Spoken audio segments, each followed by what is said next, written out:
Ну что, начинаем. В данной прическе я использую многофункциональный уход, который одновременно защищает, увлажняет и подготавливает волосы к укладке.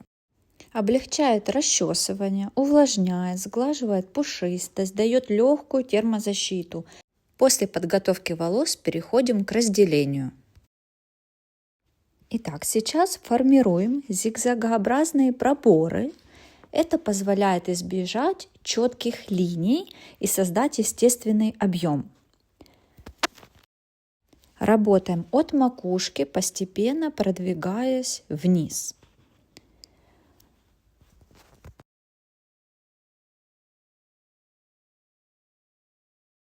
Итак, разделили зону, прочесываем. Всегда стараемся поддерживать чистоту в нашей работе. Убираем зажимами с двух сторон лишний волос, чтобы он нам не мешал работать. Всегда старайтесь работать чисто. Это главный, один из залогов успеха. Убрали с левой стороны волос, отделили, с правой стороны. Перед началом плетения формируем в зоне макушки рабочую секцию горизонтальным пробором шириной 1-2 см и подчищаем прядку. Итак, делим прядь на 3 части и выполняем один переплет для фиксации у основания. А затем будем объединять пряди и переходим в технику рыбий хвост, работая с 2 частями. В процессе плетения поочередно с каждой стороны отделяем тонкие пряди с внешнего края у основания и переносим их в противоположную часть, вплетая в основную форму. И одно из главных правил, чем тоньше пряди, тем аккуратнее и текстурнее получается плетение. В процессе плетения контролируем натяжение, не затягиваем сильно, чтобы сохранить мягкий объем. В дальнейшем мы будем вытягивать прядки, чуть-чуть послаблять плетение, и чтобы нам это было легче сделать. Потому что если вы затянете очень сильно, туго, может получиться грязь, некрасиво. Либо где-то вылезут прядки, пушок, с которым потом придется бороться. Либо переплетать, либо подчищать. И так продвигаемся вниз, выполняем плетение.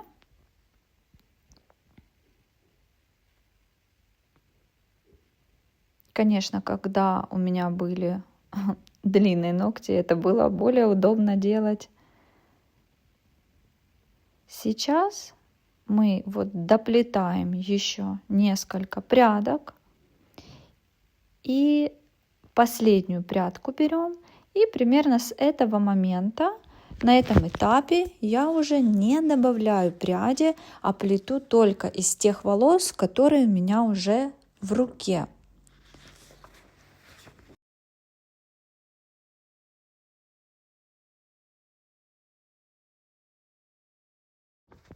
Так, доплетаем нашу прядочку, косичку. После завершения слегка вытягиваем пряди для более воздушного, естественного эффекта.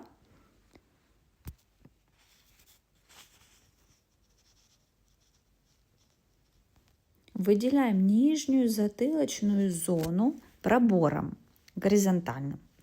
Она служит базой для формирования хвоста и центра будущего пучка. Далее разделяем ее на 2 горизонтальные секции, чтобы проработать прикорневую зону текстурирующей пудрой. В моем случае это Осис. И сейчас будем выполнять легкую тупировку у корня, чтобы было сцепление, создать хорошее сцепление. Также при помощи лака.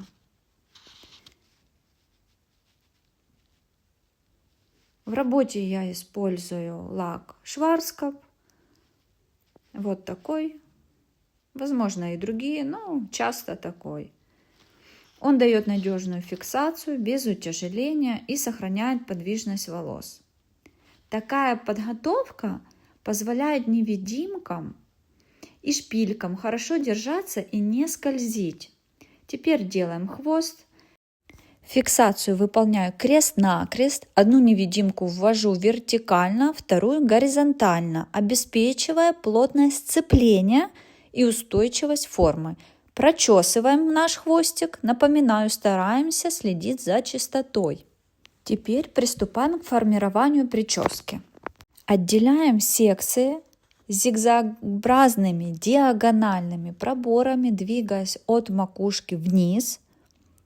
Прочесываем. Теперь укладываем нашу прядь на ладонь. Подводим руку под прядь и, ориентируясь на указательный палец, задаем направление, мягко выворачивая прядь вниз. Она скользит по руке, формируя плавную линию. Прорабатываем теперь текстуру, слегка вытягивая прядь по всей длине.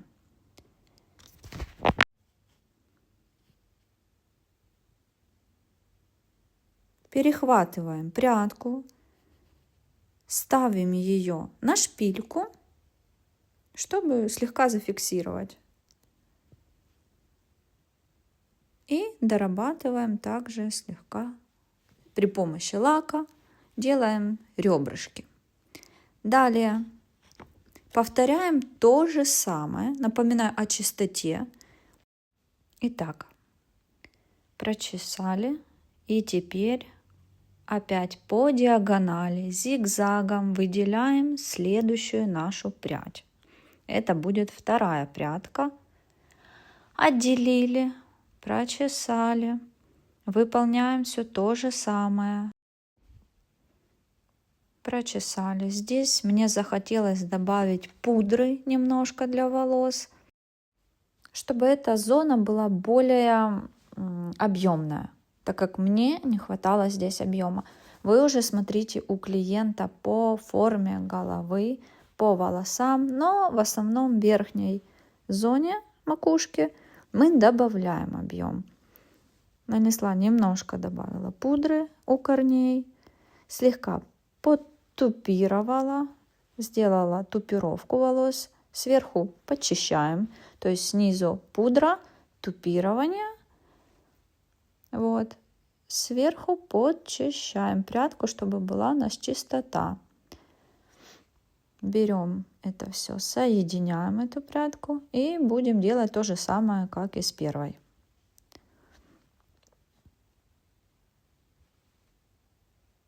Здесь я еще добавляю спрей-воск для гладкости и чистоты. Прочесываем. Берем нашу ладонь под низ, указательный пальчик, выворачиваем и скользим вниз. Так у нас получается такой жгутик. Теперь подтягиваем прядки, делаем более рельеф, структуру. Ребрышки наши добавляем. Перехватили, перекрутили наш жгутик и фиксируем на шпильку. Просто прихватили, чтобы прядка никуда не делась. И дальше уже будем подчищать с помощью лака наших пальчиков, либо расчески. Выполняем такие ребрышки, делаем. Сейчас я возьму невидимку и немножечко зафиксирую вот эту область, потому что она у меня немножко как сползает. Невидимка, я ее оставляю на этом месте. То есть я ее фиксирую в определенном месте, она будет у нас как опорой. И никуда прядка не уедет, не съедет в дальнейшем. Здесь на шпильке формирую ребрышки, делаю узор, рисунок наш. Прихватываю шпильками, сбрызгиваю лаком и двумя пальчиками делаю такие защипы своеобразные. Вот, прохожусь по длине, все, прядка склеилась, сформировался узор.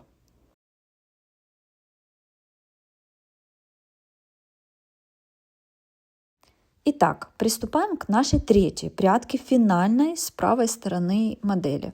Пальчик указательный завернули, протянули вниз, получился такой жгутик, вытянули ребрышки наши будущие, дальше перекрутили, подхватили и фиксируем на шпильку. Почему не используем на данном этапе невидимку? Потому что если мы закрепим, то получится грязь, мы уже не сможем вытянуть прядку. Она не пойдет у нас так легко, как на шпильке. Проходим лаком слегка. Итак, берем нашу дорогую модель. Раз, два, три направляющих линии у нас справа. Сейчас мы будем их фиксировать, собирать в один хвостик. Берем две невидимки, между ними резиночка и делаем хвостик. Расправляем нашу косичку, дорабатываем, чтобы она была более объемная. Подчищаем, корректируем, лаком сбрызгиваем. Здесь мне захотелось сделать еще больше рельефа.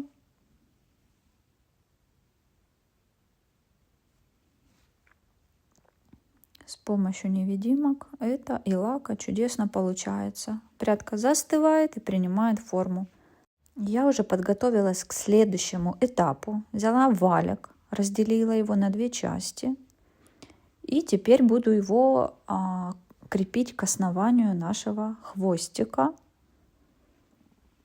Одеваем как резиночку.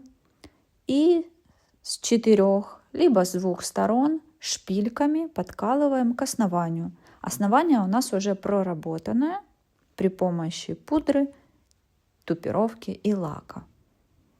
Можно шпилькой для удобства, можно невидимкой зафиксировать валик. Итак, зафиксировали. Приступаем к левой нашей стороне. Разделяем на две горизонтальные и диагональные части. Прочесываем и повторяем то же самое на ладонь, указательный палец, и скользим в сторону косички, смотрит направление нашего жгутика, перекрута. Фиксируем на шпильку, прихватили, поставили, вытягиваем наш воздушек, ребрышки наши. И сейчас будем их дорабатывать с помощью лака.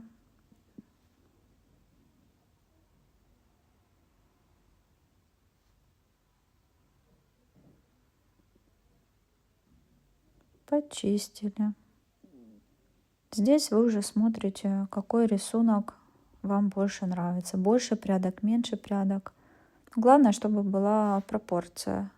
Я беру расческу, вилочку и подчищаю там, где не чисто, там, где много пушка.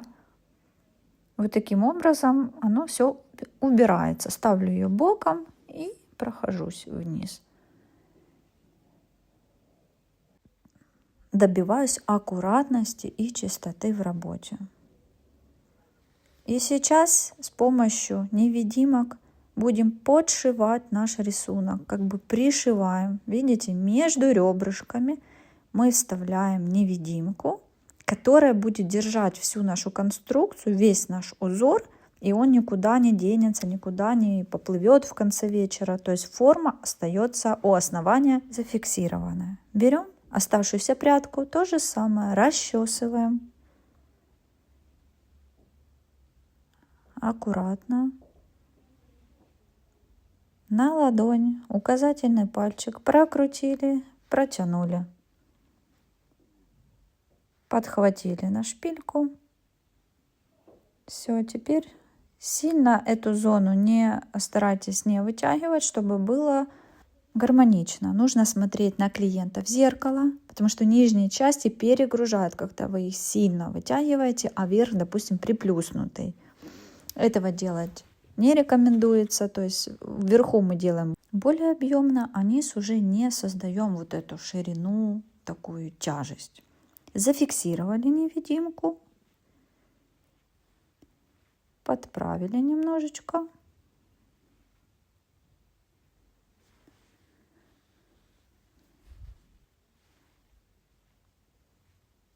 Проработали. Ну а в конце мы будем еще прорабатывать каждую, фиксировать прядку финальным финишным лаком. Здесь мы уже фиксируем основательно на невидимку, шпильку убираем. То есть мы как бы сделали набросок нашей прически и теперь уже крепим, чтобы у нас держалась эта прическа, эта прядка. Невидимку вводим по направлению пальчиков. Вот как стоят указательный, средний, так по ним в таком же направлении и двигается наша невидимка. Подтянули, подправили лаком, убрали лишний пушок. И сейчас будем делать жгуты. Берем хвостик, прочесываем его. Эти две прядочки, которые у нас остались, перекручиваем в виде жгутиков между собой. В виде жгута перекрутили. Они нам не нужны, так как волос много. Я их просто буду убирать, прятать под валик. Закрутили и зафиксировали, убрали с помощью невидимок. Так как волос у нас достаточно. Если волос мало у клиента, тогда каждая прядь на вес золота. Никуда ничего прятать не нужно. Зафиксировали.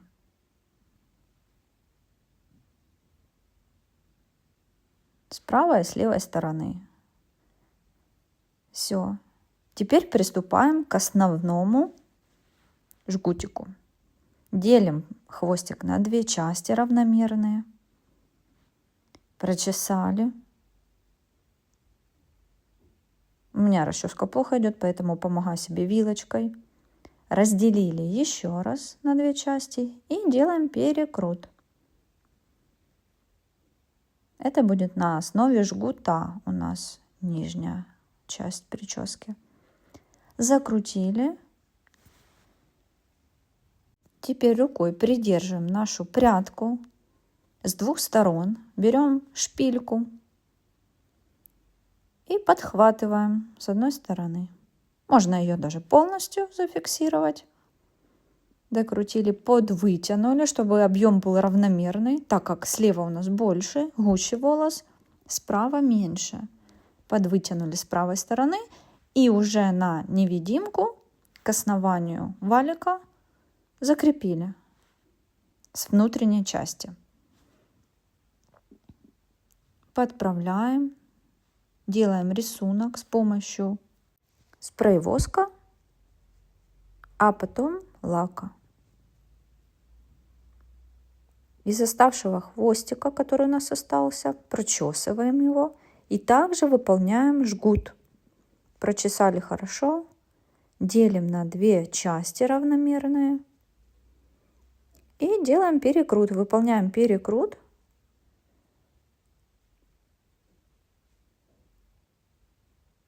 Вот таким вот образом.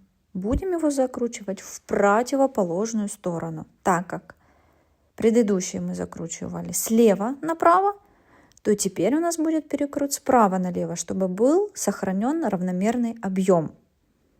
Закрутили. При помощи шпильки прихватили. И оставшийся хвостик вовнутрь прически с помощью невидимки мы будем подкалывать, убирать, прятать его. Все. И теперь невидимками прошиваем всю нашу вот эту нижнюю часть, нашу гульку, чтобы она никуда не делась.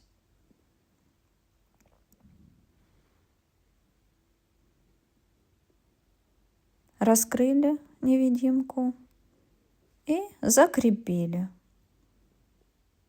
Здесь я шпильку зафиксировала. Подтягиваем, формируем рисунок. И финальный этап. Дорабатываем, убираем пушок, сейчас обычным лаком, убираем шпильки наши, фиксаторы. И на финальном этапе я беру жидкий лак от Schwarzkopf для придания чистоты. И прохожусь по нашим прядкам, фиксирую прядки, но я пользуюсь этим лаком. Могу уже и в процессе прически, но на первых этапах работы советую им пользоваться только в конце, как финишный, потому что его тяжело вычесать, если неправильно была какая-то создана прядь. И финальный этап, наша декорация. Я очень люблю нежные цветы. Это живые цветы. И вуаля, прическа готова. Нежная, красивая, свадебно-вечерняя.